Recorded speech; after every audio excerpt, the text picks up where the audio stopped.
Good morning, everyone. Look at this. 11 o'clock on Wednesday. And you know what that means? It's 11 o'clock and it's on the dot. And it's, you know why? Because we're professionals here. It's 11 o'clock. It's Wednesday. It's a lovely, gloomy day in Southern California, perfect for discussing books. And that's why we're here doing Elevenses with the reps at Diesel Bookstore. If you're joining us for the first time now or later, every Wednesday we get together here with our booksellers and our fabulous publishers representatives, and we discuss all of the upcoming and new, recently released, old favorites, books that they want you to know about, we want you to know about, and share with you because is there ever a bad time to be reading a book? No, there is not.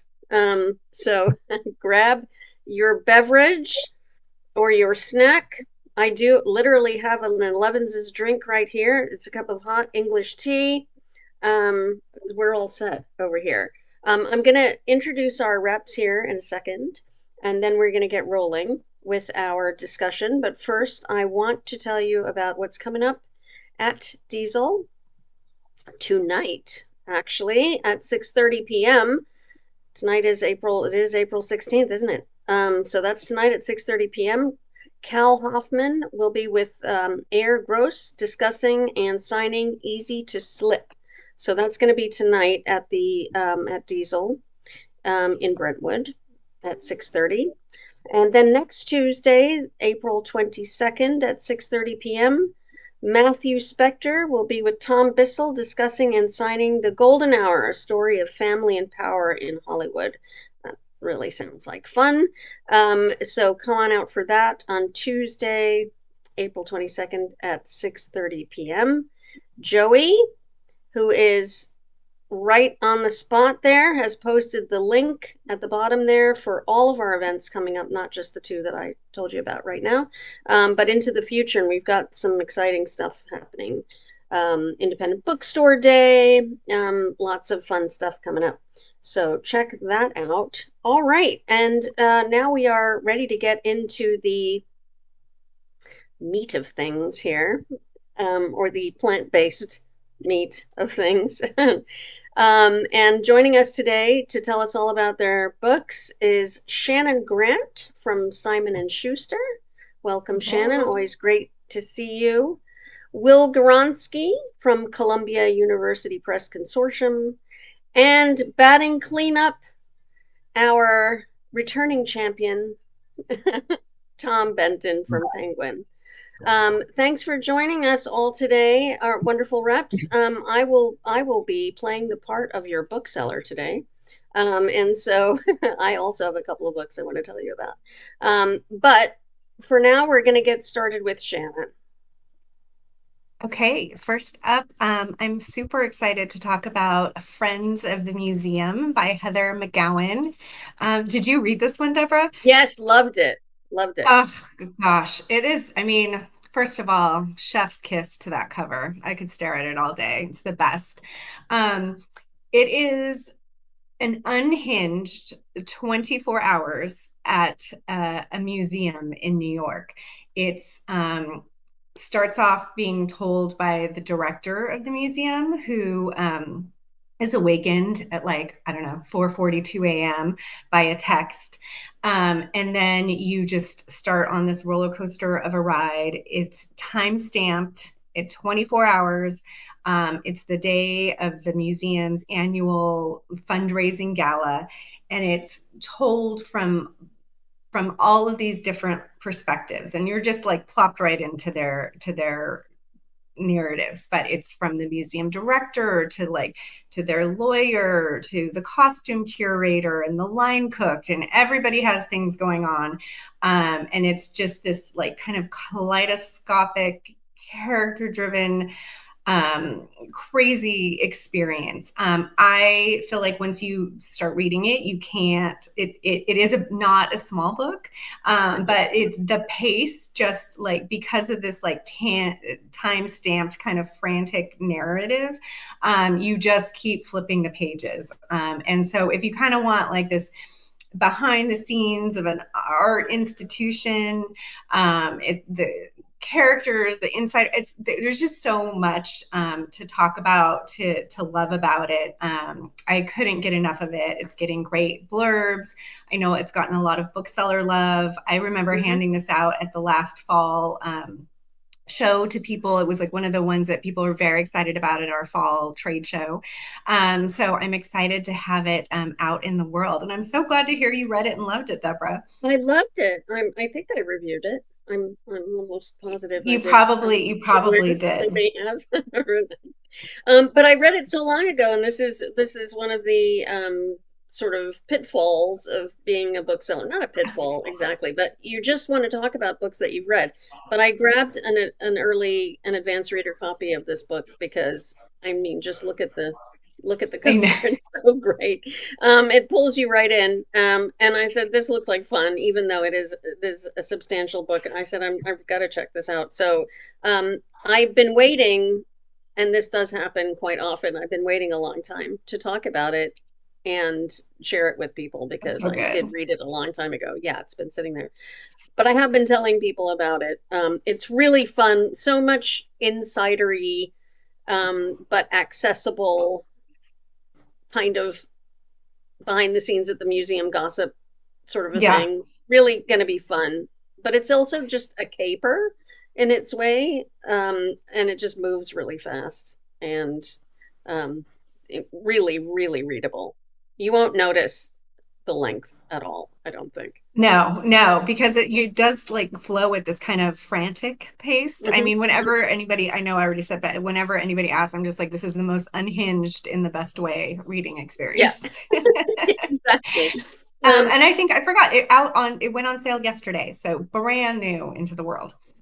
and I'm so glad to hear it's getting a lot of love because it's well deserving of it. I know, been waiting a long time. Have either of you, Tom, Will, have you heard about this book yet? It's really fun. I haven't. Is it a debut?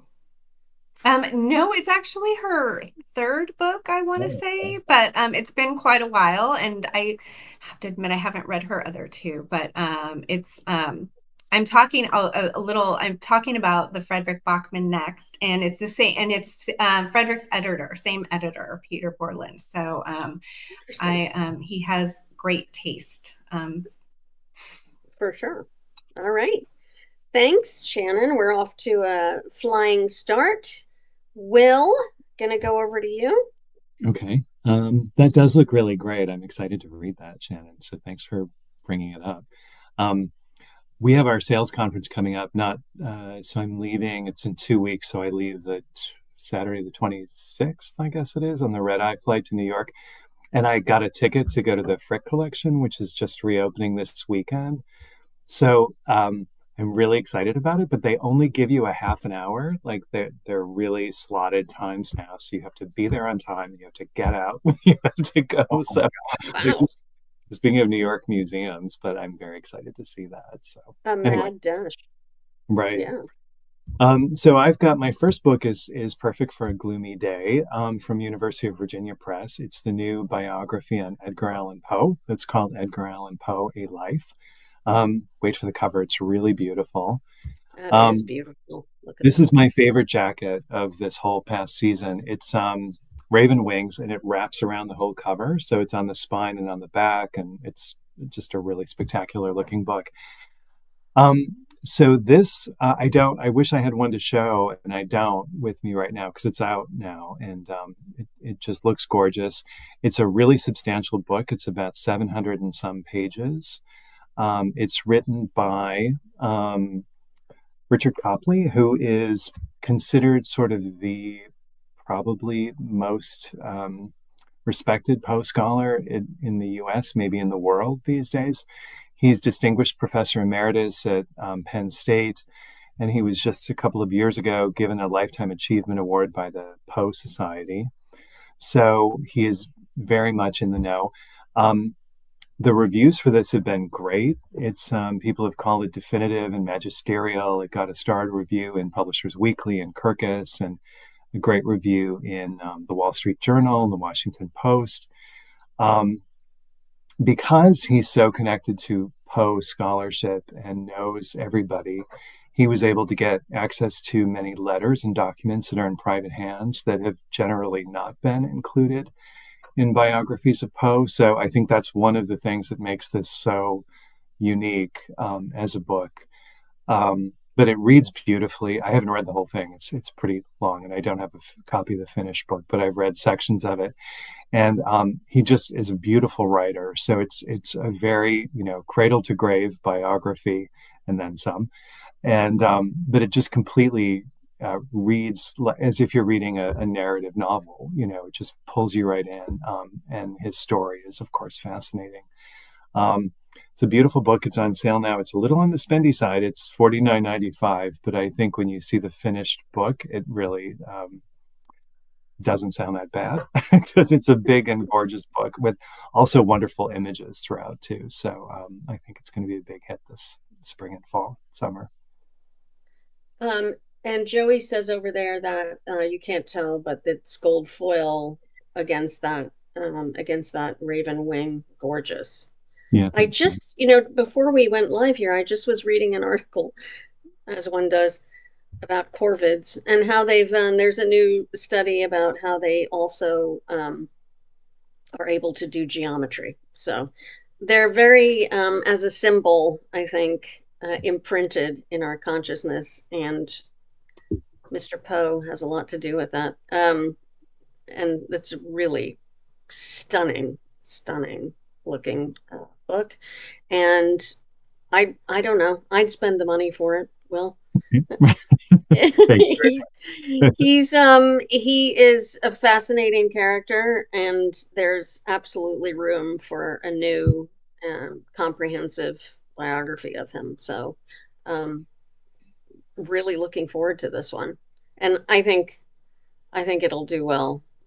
Poe's sort of a gimme, isn't it? Right. Yeah. Always yeah. Thank you, Will. All right, Tom. All right. Well, Deborah, I realize I've been doing Elevenses many weeks in a row lately, which has been fantastic. And then I realized there's going to be a break in May. So I am going to do over the next couple of weeks, today and next week, I'm going to read books, do some pre-ordering here. Yes, let's. Absolutely. We have some big books coming. So I love me a pre-order. You know that, Tom. I know, exactly. And so this is like the first book I have is like public service. So next Tuesday, we're publishing the new Emily Henry, Great Big Beautiful Life. I'm taking you away from Poe to Emily Henry.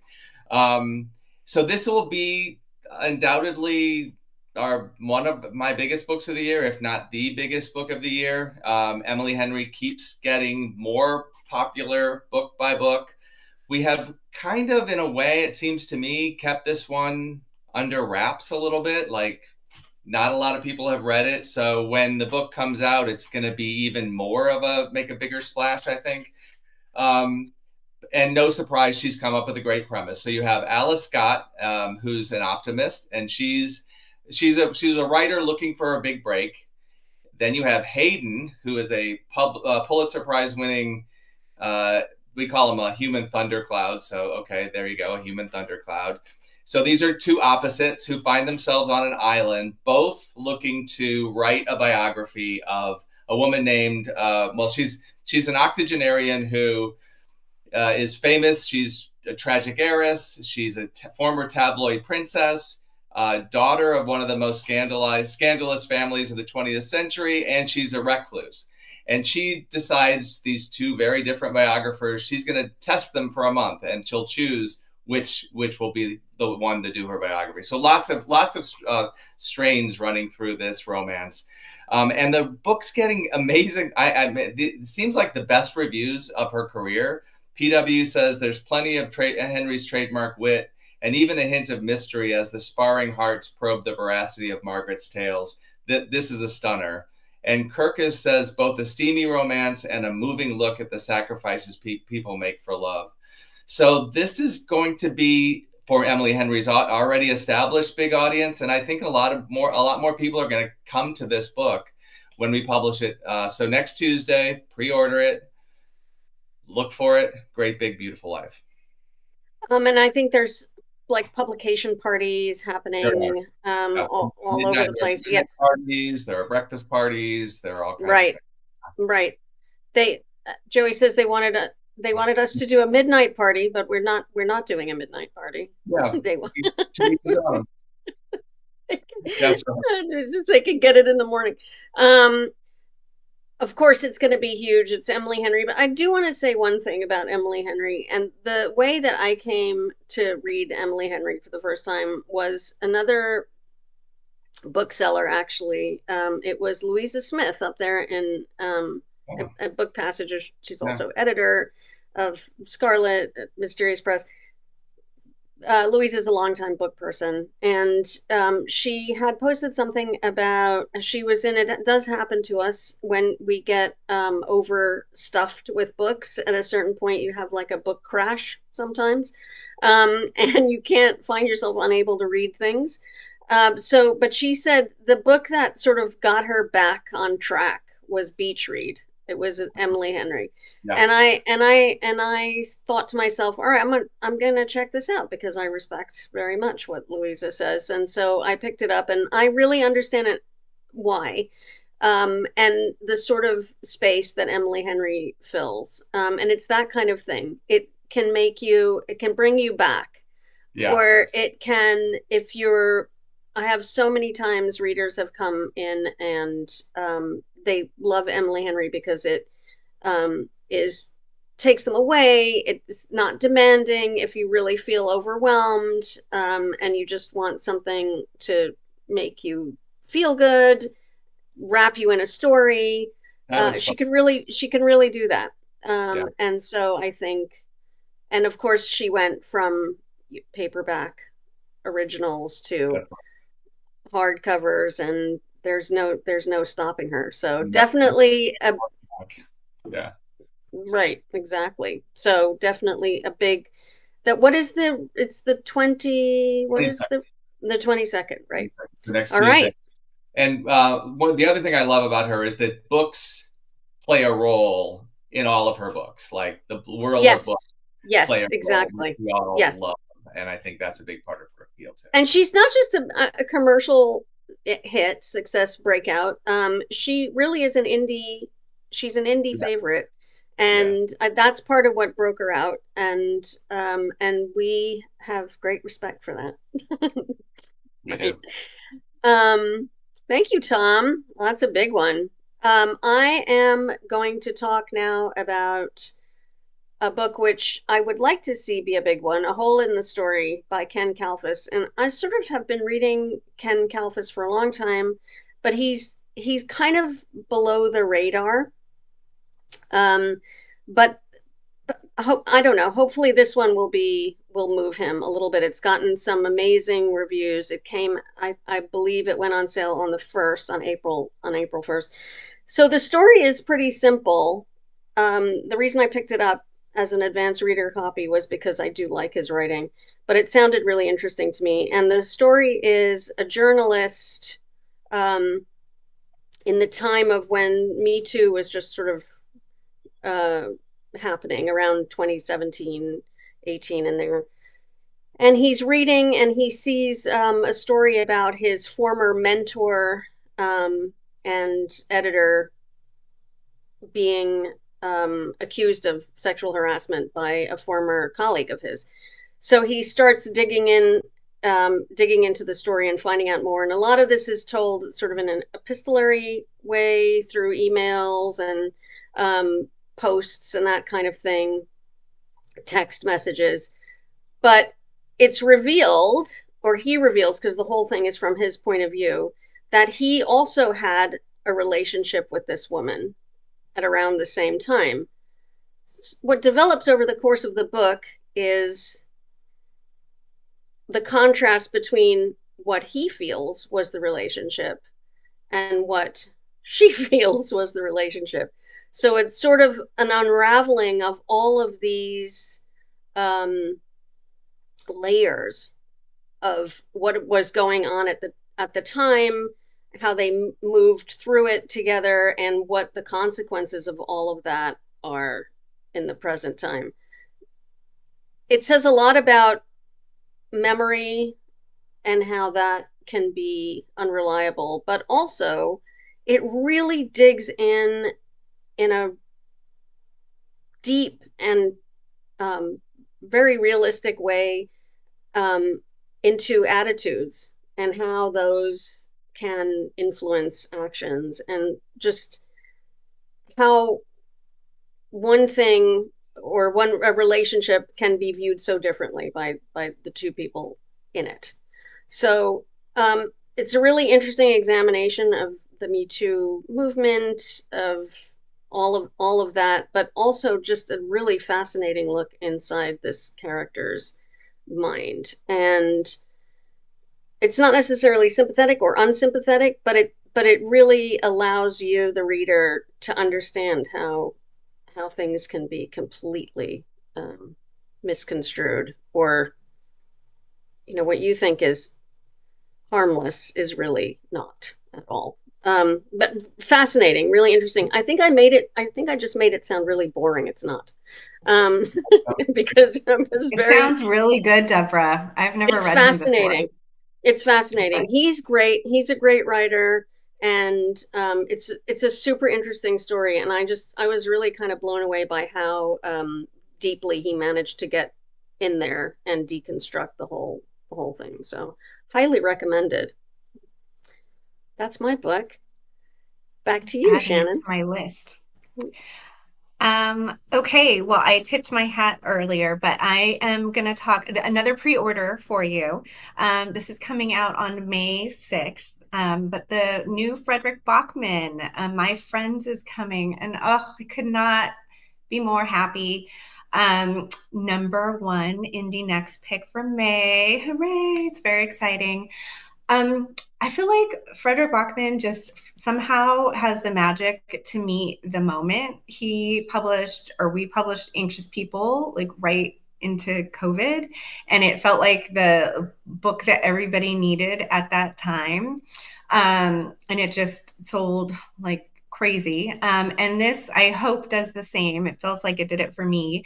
It's the story of 4 friends in a seaside town, and they all have these really crushing, hard home lives, and they kind of find refuge together in their friendship. And it's they spend hours whiling away hours making their teenage boys on a pier, and one of them ends up painting a portrait of the pier and the friends, and it becomes this like famous painting. And then part of the story is 25 years later, this girl who is just about to turn 18 and is about to be bounced out of her group home, and she's lost her person in the world, is obsessed with this painting, and kind of how their trajectories combine and merge. And it sounds hard and sad, and there like are parts of it that are, but he just has a way of writing that doesn't feel heavy as you're reading it. I picked this up not because I needed to, Fredrik Backman sells himself to booksellers. So like, I felt like, on our list, I try to focus on a lot of debuts and things that I really have to talk to people about. And I knew that they're just like, okay, let me look at the last sale. So I picked this up later on because I knew I was going to be talking about it at Rep Picks, and it was one of those that I just picked up and didn't put down until the end. And You Will Be a Puddle. But it's funny, it's fast, it's heartwarming, it's heartbreaking. I just feel like he reminds us all of our humanity and our interconnectedness. And he just does such a beautiful job. Could not love him more. And so excited that independent booksellers are, picked this as their number one pick for May, because I feel like it's so deserving. It's just one of those that after you read, you wanted to give it to someone and they will give it to somebody, and et cetera, et cetera. And just feel like we all need something to read right now that reminds us of our humanity and what we can mean to each other, and friendship and art and all of that bundled up. So May 6th, pre-order it now. Yes, you guys get your pre-order. They're going to go fast for sure. And I think you guys have a small amount of signed copies coming. Like, so if you can guarantee yourself one of those. Put the pre-order in and get those before they're gone, because they won't. That'll be it on those probably. But you know what I love about Fredrik Backman is that it's like you said, he sells himself. We don't have to do anything to sell it really, but the great thing about it is that people come in, and this is similar kind of to Emily Henry in a way, Tom, but you just say, yes, you're here for the Fredrik Backman. Let's talk about how great it is. So it's that kind of, you get to have that conversation a lot. And it's just people enjoying him and enjoying the story and really excited for the new one. And you're right. He does have a way of meeting the moment and touching people with the humanity and all of that what you were talking about. So I think, although I haven't read this one yet, I will. Obviously. So good. Yeah, I'm really excited. So, so that's the fun part. Thanks for talking about it today, Shannon, because I know you won't be back for a while. So, pre-order. There's the link right there. Thanks, Shannon. All right. Well. Okay, so my next book is a book I've just loved talking about this season. It's kind of been a sleeper hit from the Columbia University Press catalog, and it's called Shadow Work. The subtitle is Loneliness in the Literary Life. And it is by Emily Hodgson Anderson, who's an Angelino. She teaches English at USC and also is a writer in other ways too, and has a great popular blog site. She's a beautiful writer. So one of the things I love about this book is it's so elegant to read. It's just one of those books that's just a pleasure from page to page to go through. So the book is about, and I think this is one of those things that just makes it especially relevant for the moment, is how reading literature of all kinds is something that brings us together as people, even though it's this very solitary thing that we do, but it's also something that makes us more empathetic, but more connected to the people around us and to other lives. And it also helps us through difficulty in our own lives. So that's what this book is about. And she gets, a lot of it is quite personal. She writes about her own life and her experiences of everything from raising a child as a single parent to losing pets, to losing, family members, making connections to new friends, things like that, and connects it to literary writing throughout. So the book is divided into different sections. There's one on loss, there's one on love, there's one on longing, and she gets into the writings of everybody from Shakespeare, Jane Austen, Virginia Woolf, but Percival Everett, Toni Morrison, Ishiguro. There's a lot of contemporary literature in here as well.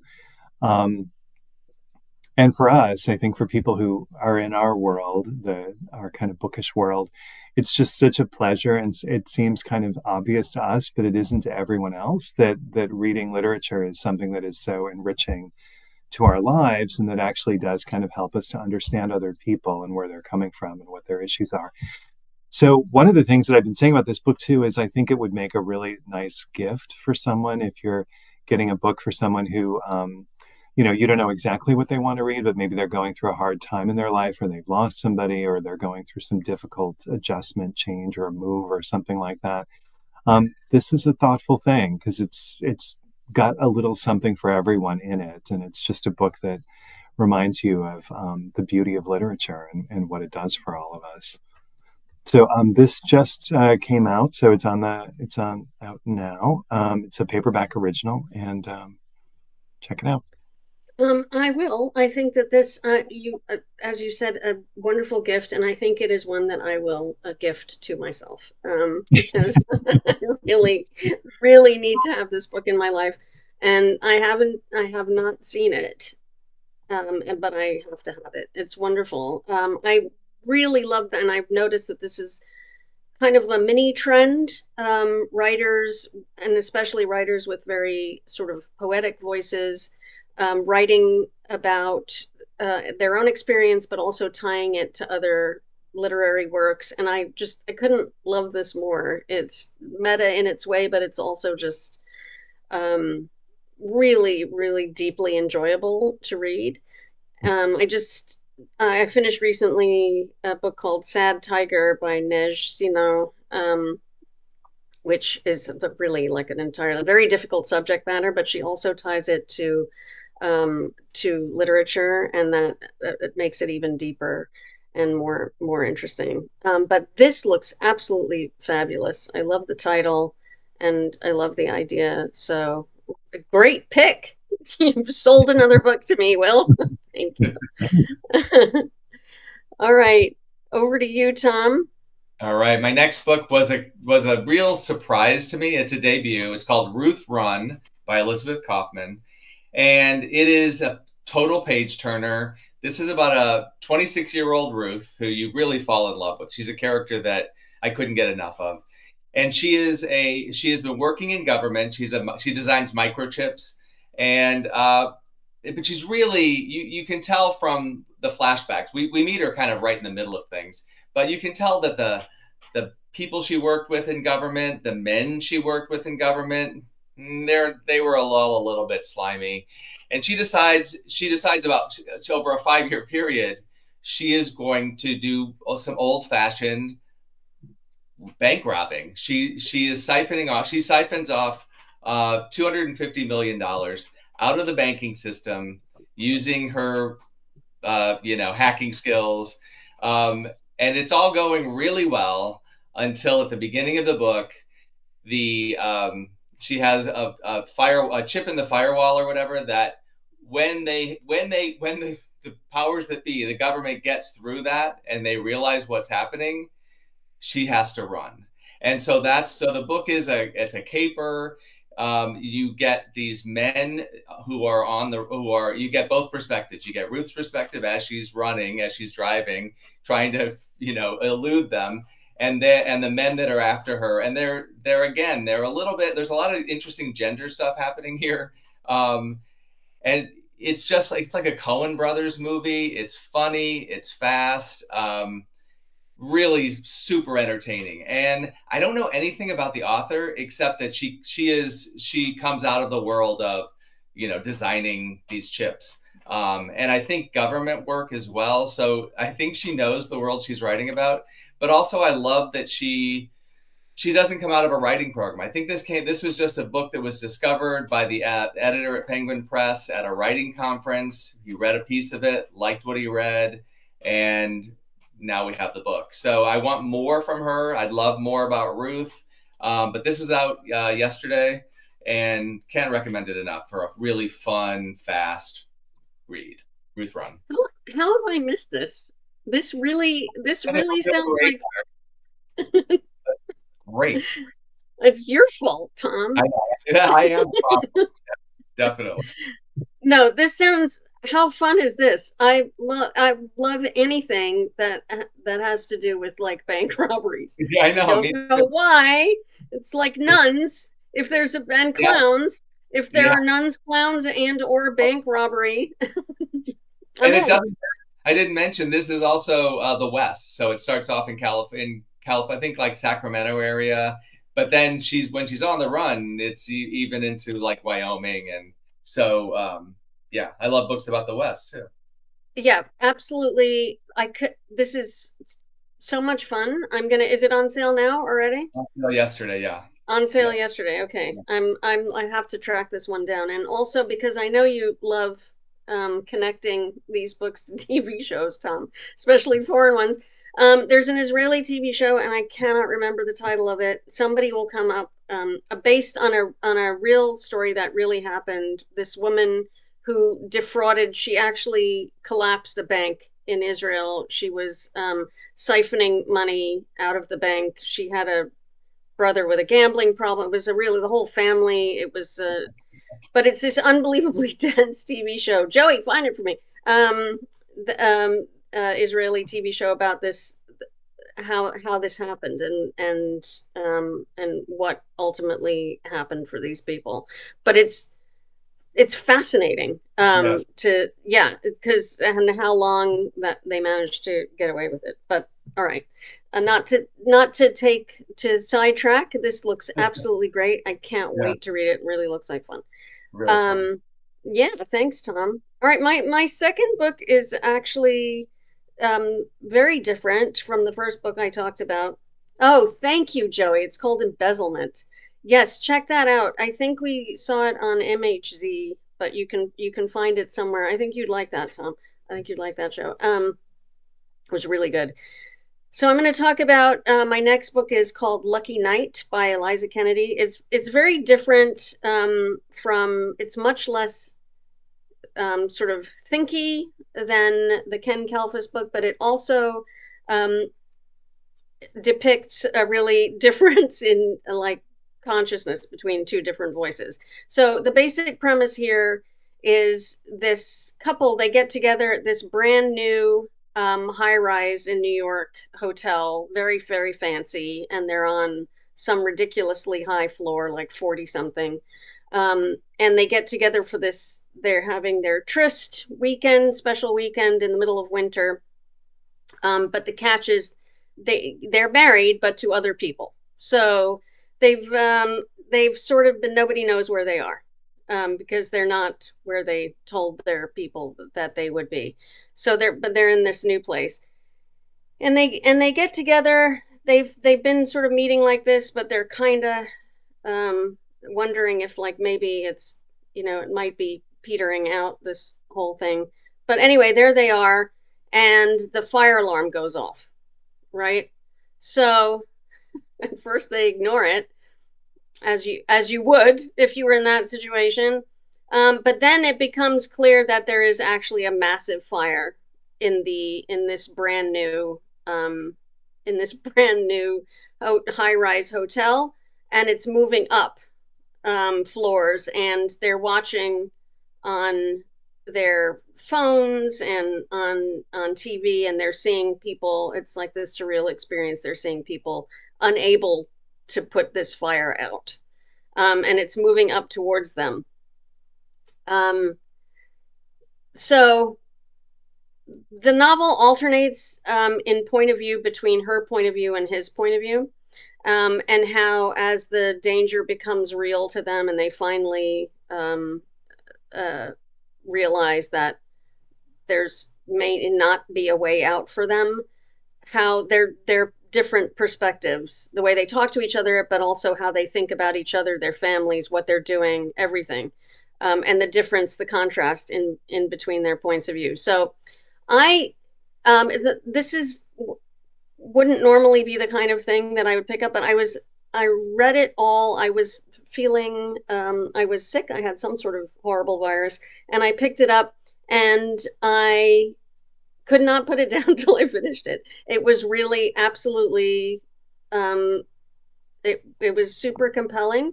It moved at a great clip. It was an interesting concept, and she really did the most with it. It was very dramatic. It's very dramatic, but I think, and it's kind of flying under the radar. It's got some great pre-publication reviews, and I've been talking about it whenever possible. If anybody wants an escapist read, this is it for sure, with a great concept. So I hope it'll take off. This one, I believe, went on sale on the 25th of March, so it's only been out, I think, for 3 weeks or so. Read it a long time ago, and I've been waiting for it. I haven't heard of this one either. It sounds so good. It's Crown, Tom. It's Crown. Okay. Yeah. So, your house. My own, yeah. You probably know someone who can get you a copy. I'm sure I do, yes.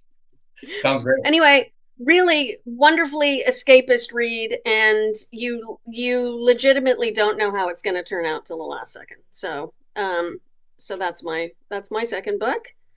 Shannon, back to you. Another good pick, Deborah. That sounds really good. I'm here for the escapist read right now. Oh, yeah. Okay, I'm going to end with a middle grade book, which I was one of my favorite that I read last year, but it is just out in paper yesterday. It's called Deep Water by Jamie Sumner, and in a nod to Poetry Month, it's a novel in verse, and I am the hugest sucker for like middle grade novels in verse. They're my jam. So everybody knows in-house at Simon and Schuster, if there's something on the list that fits that description, that I'm the one that's going to read it. But this was so good. Jamie, this is not, I want to say it's her maybe fifth book with us, but she writes realistic, heartfelt middle grade. But this is her first one in verse. It's a story of a girl named Tully who lives in Lake Tahoe. She's been a competitive swimmer ever since she was like 6 years old. Her mom was her coach, or is her coach, and her mom is struggled with mental illness, and you don't really know any of the details, but at some point during the story, her mom has kind of gone off the meds, and she kind of disappears. And Tully is left with her dad. And this is really obviously hard for her. Since her mom has trained her swimming, she decides that if she can swim across Lake Tahoe and break this marathon swim record, that her mom, wherever she is going to see this news and it will bring her home. It is told just basically during the swim. Tully gets her best friend to row alongside of her in a like kayak boat. It's just because of the length of the swim, it goes really, it's like a tight time period. It goes really fast, but the writing is just so beautiful. As she's swimming, she's remembering things and her childhood, and but also like she just does such a great job of like how it feels to be, moving through the water, like all of her swim training and what it's going to take to do this. And then of course, as she's partway through her marathon, a weather system comes through, so that you kind of have that tick propelling you through. But the writing is just so good. I loved it. I think it's a great summer read because you have that Lake Tahoe setting, and perfect for Poetry Month. So I'm excited that it's in paperback. You're always such a great reader of and proponent of middle grade fiction, Shannon, which I really appreciate because as we've talked about on Elevenses many times before, those are some of the most discriminating readers in that age group. The smartest readers, yeah. We're talking 8 to 12, 8 to 13 in here, which is an unbelievably diverse range of reading levels and abilities and likes, and what really forming there in this age group is lifelong reading habits, and gravitating towards these are things you remember when you're 50, 60 years old. Yeah. As witnessed on Elevenses before, when I think it was Henry brought up or Kelsey brought up a middle grade reader, and everybody chimed in that they loved that book when they were a kid, right around this age. It's a really important age for readers, and they're just starting to go to bookstores by themselves without or the parents are nearby, but they're making their own choices, which is really, really important. They have that feeling of agency about what they like and what they don't like and what they want. And I had some of the most interesting conversations with readers who were like 8, 9, 10 about what they like about various books and what they don't like. And so it's a really sweet spot for authors who a rich, field over there to get into. So And I feel like novels in verse do really well with this group as well. I've seen a few of them. Ellen They're Hopkins, kind of, accessible. Like once you yeah, fall, you start them, they just move at such a good pace, and they paint such a visual picture, I think, that for somebody who maybe hasn't found what they love to read yet, it's like really great entry point. yeah, absolutely. So, and this sounds terrific, and I think you're right, an excellent summer read. So, thank you, Shannon. Thank you. All right, Will, your last book of the day. Okay. So at the beginning, I think Deborah said something about getting into the meat of the. Oh, you brought the meat. I've got a book on meat, sort of. So my last book is called All Consuming, Germans, Jews, and the Meaning of Meat. So this is Wow, you really did bring the meat. literally do. I didn't know. We don't talk about this before we go live, so Right, that's right. funny. So this is from Stanford University Press. It's just coming out now, and it's a completely fascinating book. It's literally a meaty book. It's fairly large. It's got amazing illustrations, and it is this wide-ranging history that covers about 700 years from the Middle Ages up through today of Jewish culture within Germany and how food and dietary choices has sort of separated or put together or created antagonism between the two groups over the many centuries. It sounds like it would be really scholarly, and it is really full of great historical information, but it's actually just a real pleasure to read. It's completely compelling for people who like reading European history or food history as to how things came to be the way that they are. He is the author of the book. John Efron is at UC Berkeley. He's a senior professor of Jewish history there and has written books with Yale and Princeton before. This is the first book I've had of his from one of my publishers, but writes beautifully, really knows what he's talking about, obviously, inside and out. The illustrations are incredible. It's got woodcut things from the Middle Ages up through some disturbing images from the 20th century that deal with these subjects too, that are, some of them are quite anti-Semitic, as you can imagine. There's things in here about the history of cookbooks published in Germany over the years by both Jewish writers and non-Jewish writers. Children's books, some of them being anti-Semitic children's books of the 19th and 20th century, which is disturbing. All kinds of written histories. It's totally, totally fascinating. So I think, if you're someone who likes reading books about food history, this is great for you, because I learned, for instance, that one of the reasons that we have German Jews a lot to thank for a lot of the beef-related dishes that have become popular in Germany and throughout Europe over the years, because they would substitute beef instead of pork in things that would have been made with pork otherwise in Germany, but then that would spread to other countries as well. So it had this influence beyond Germany and beyond Jewish culture to the way everyone eats to this day. So for food people, it's great. For people who are just fascinated by broad European history, I think it's great. And of course, obviously, for people who are interested in Jewish history, it's also a really tremendous book.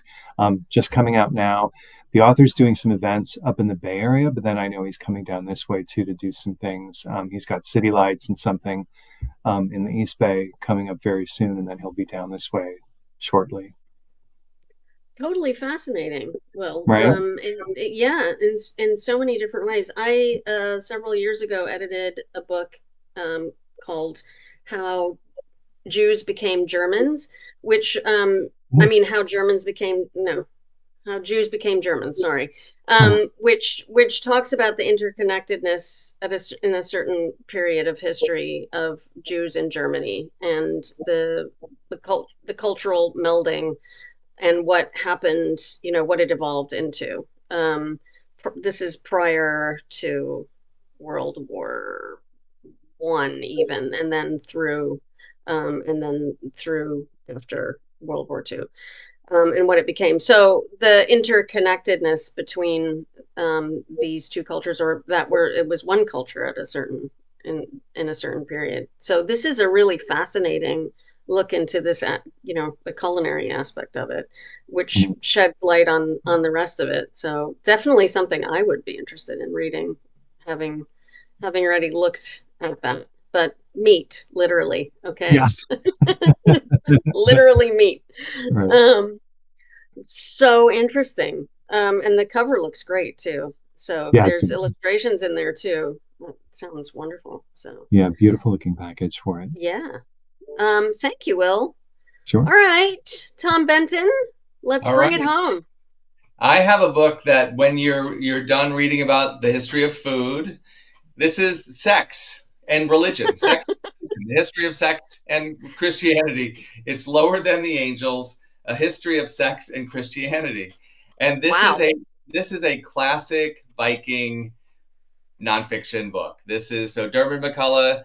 He is he's been a deacon. Not about actual Vikings, but Viking is the Viking is the imprint. Yeah, no Vikings here. He's a deacon of the Church of England, so he's steeped in religion. He's also a professor at Oxford, and he's the author of Christianity. His big book for us was Christianity, the First 3,000 Years, which has been a worldwide success, won all the history prizes. And this is the next big book from him. And he's been obviously working on this for really his whole life, but he's looking to bring, I mean, there's nothing more controversial in Christianity, I would say, than sex and gender, all these things.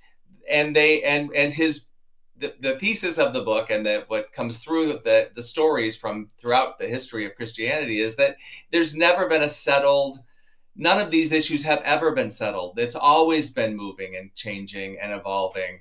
So he's hoping to bring clarity to a subject that is, bring the heat down, basically. As he says, knowledge is like a medicine to soothe the fever. So we hope the New York Times rave review quoted that line and then said, sadly, though, medicine only works if you're willing to take it. So hopefully most of us are willing to take the medicine. But, this is just a real major work of history that will make you think about Christianity in all new and different ways. So it's scholarly, but very accessible at the same time. He's a great writer, really great stories here. So if you're at all interested in the history of the church and how it relates to all these issues, this is a book for you. So I expect this to, again, it's getting rave reviews. It'll keep getting, and it's going to be a book that's with us for a long time. So Lower Than the Angels, A History of Sex and Christianity. I can't think of a better time for a book like this. Yeah, true. This is at the root of so many, how do I put this? Just so much of what's going on. So many of the kind of edicts and pushes for various things that comes back to, this is always at the root of it. And it's good to see how it has evolved, how we've sort of gotten here, and how it's been twisted in so many ways. But this is definitely a book that I would be interested in reading, and I can think of many people who'd be interested in reading them. And you're right, medicine, it only works if you're willing to take it, and also, you can only get the knowledge if you're actually willing to read the book. But I hope it will, and I hope other people will pick it up, other than people who are ready, Well, and I love a book that I don't have many books that can be described as magisterial. This is magisterial. I'm sorry, Andrea's not here. Exactly. Will's biography of Poe, magisterial, and this one also. Wow, it's a lot of. We've done some wide swings here today on Elevenses. What a bunch of amazing, incredible books.